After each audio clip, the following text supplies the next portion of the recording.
সর্বশেষ ২০২০ সালে ঢাকা দক্ষিণ সিটি কর্পোরেশনের মেয়র পদে নির্বাচন অনুষ্ঠিত হয়। নির্বাচনে ভোট কারচুপির অভিযোগ তুলে তৎকালীন মেয়র ফজলে নূর তাপসের মেয়র পদ বাতিল চেয়ে নির্বাচনী ট্রাইব্যুনালে মামলা করেন বিএনপি সমর্থিত মেয়র প্রার্থী ইশরাক হোসেন।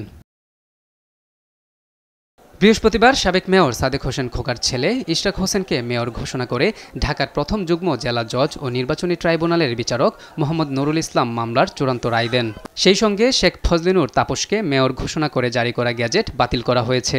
আজকের বিজ্ঞ আদালত এই ৫ বছরের আইনগত প্রক্রিয়ার মাধ্যমে সেই রায়টাকে বাতিল করেছেন। সেই রায় বাতিল করে আমাদেরকে এই আগের যে মেয়র ছিল, যিনি ঘোষিত তথাকথিত মেয়র ছিলেন, ওনার এই মেয়র পদ বাতিল করেছেন এবং ওই গ্যাজেটও বাতিল করার নির্দেশ দিয়েছেন।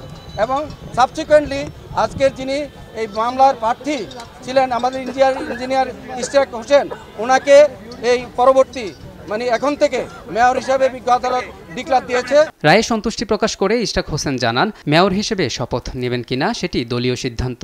যে আজকে ন্যায় বিচারের আমি পেয়েছি এবং বাংলাদেশে ন্যায় বিচার ফিরে আসুক, জনগণ একজন সাধারণ নাগরিক যাতে তার ন্যায় বিচারটি পায়, সেটির ধারাটা যে শুরু হচ্ছে বা শুরু হয়েছে।